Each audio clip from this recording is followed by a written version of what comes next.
Selamat menonton video kami. Sebelum menonton satu video yang panjang, mari kita sama-sama tarik nafas. 1, 2, 3, in. Out. Pernahkah kamu terfikir berapa banyak udara yang kita sedut dalam satu hari? Sebenarnya, satu sedutan seperti tadi, kita telah menyedut sebanyak 0.5 liter udara. Kalau udara ini ditukarkan dalam bentuk air, berapa liter pula air yang kita perlukan dalam sehari? Kalau hari ini kita minum sebanyak 2 ke 3 air dalam sehari, jika udara adalah air, maka kita akan minum air beribu-ribu liter dalam sehari. Bayangkan, mungkin kita akan jadi buncit kerana air.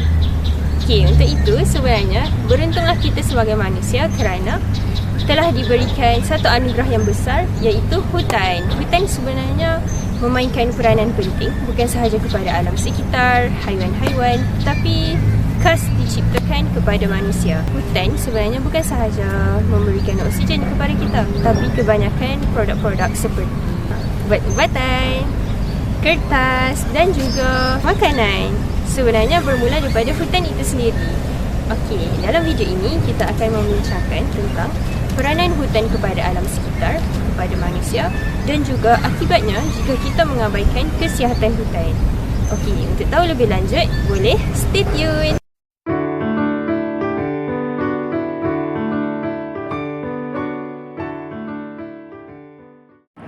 Selamat pagi doktor dan kawan-kawan sekalian.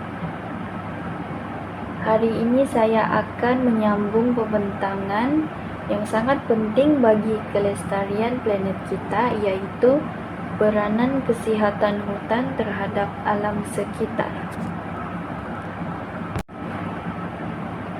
Poin yang pertama yang ingin saya tekankan ialah bagaimana hutan berfungsi dalam kawalan iklim dan udara bersih. Hutan yang sihat bertindak sebagai paru-paru dunia dengan menyerap karbon dioksida dan membebaskan oksigen. Proses ini secara langsung membantu mengurangkan kesan perubahan iklim yang kita hadapi sekarang serta meningkatkan kualiti udara yang kita hirup setiap hari. Seterusnya, peranan hutan yang kedua iaitu hutan yang berperanan besar dalam melindungi biodiversity. Kesihatan hutan yang terjaga dapat memastikan habitat yang stabil bagi pelbagai flora dan fauna.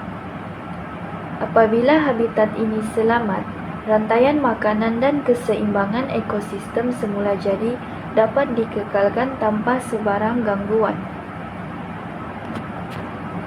Peranan hutan yang ketiga adalah sebagai kawalan air dan hakisan tanah.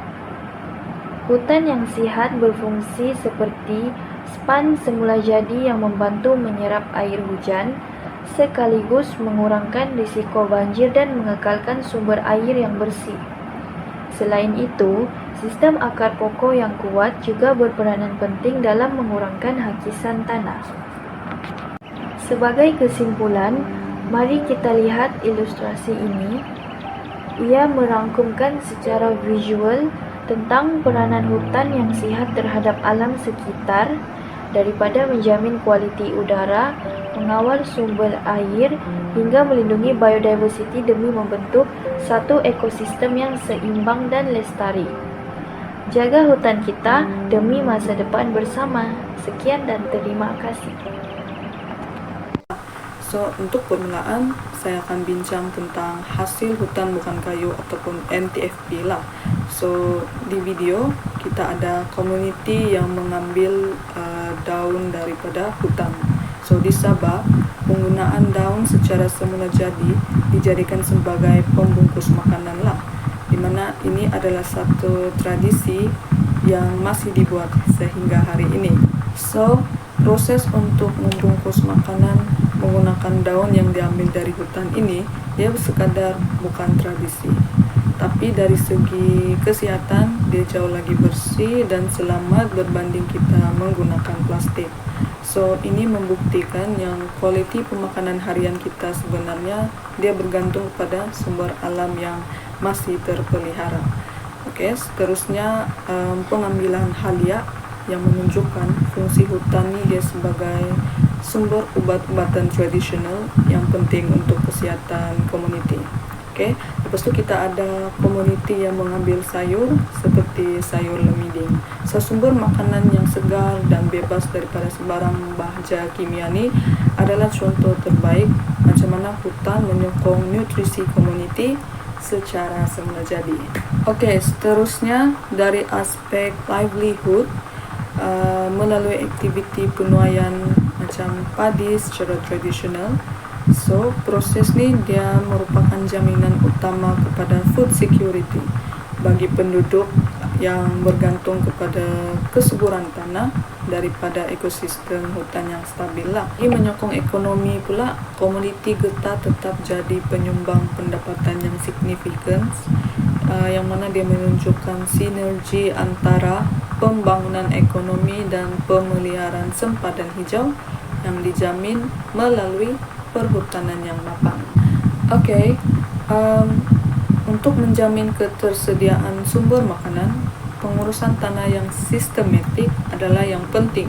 So, aktiviti macam dalam video ni menyediakan batas kebun, dia menunjukkan usaha komuniti dalam memastikan produktiviti tanah selalu terjaga untuk menyokong kelangsungan hidup. Okay. Lepas tu ada juga komuniti menggunakan kaedah plastik sungkupan yang mana dia boleh membantu mengekalkan kelembapan tanah dan juga mengawal rumpai secara efisien. So teknik ni dia membolehkan komuniti mendapat hasil yang berkualiti tanpa dorang perlu guna bahan kimia yang secara berlebihan. Okay. So hutan yang mapan adalah kunci kesejahteraan bersama. Seterusnya, akibat kepada manusia jika hutan tidak sehat dari segi ekonomi, sosial, alam sekitar. Dari segi ekonomi, terdapat dua akibat. Yang pertama, kehilangan pendapatan. Hasil hutan seperti madu, rotan, herba berkurangan dan sektor ekopelancongan juga merosot. Yang kedua, kos air meningkat. Sumber air menjadi kotor yang menyebabkan kos rawatan air bersih menjadi lebih mahal. Seterusnya dari segi sosial, terdapat dua akibat, yaitu ancaman penyakit, risiko penyakit daripada haiwan liar, zoonotik, meningkat dan masalah pernafasan akibat jerebu. Dan juga kehilangan warisan, masyarakat terutamanya orang asli kehilangan identiti budaya dan pengetahuan ubat-ubatan tradisional. Seterusnya dari segi alam sekitar, terdapat dua akibat. Yang pertama, bencana alam, kekerapan, kejadian banjir kilat dan tanah runtuh kerana ketiadaan pelindung semula jadi.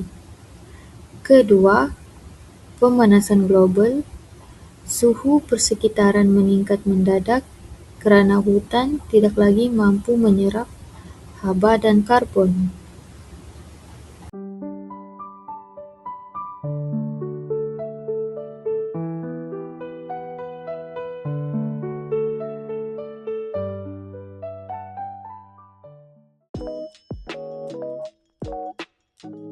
Kesehatan hutan ataupun hutan yang sehat dapat memainkan peranan yang sangat penting, iaitu kesehatan hutan sangat penting untuk ekosistem alam sekitar dan kesejahteraan manusia.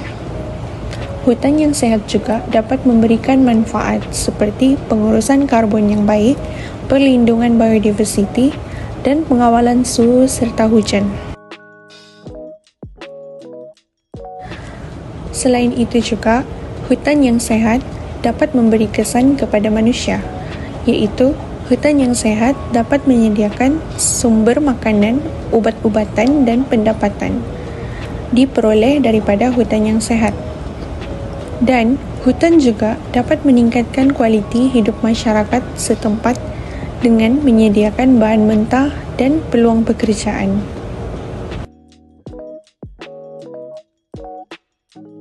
Oleh itu, secara ringkasnya, amatlah penting untuk kita menjaga kesehatan hutan kerana hutan yang tidak sehat dapat memberikan kesan yang buruk. Dari segi ekonomi, kesannya adalah kehilangan sumber pendapatan, terutamanya bagi komuniti yang bergantung pada hasil hutan. Seterusnya, kesan terhadap sosial, iaitu menyebabkan kemiskinan, kehilangan tempat tinggal dan hilangnya warisan budaya. Akhir sekali, hutan yang tidak sehat juga dapat memberi kesan buruk dari segi alam sekitar, iaitu berlakunya ketidakseimbangan ekosistem yang membawa kepada bencana alam yang lebih kerap seperti banjir dan tanah runtuh.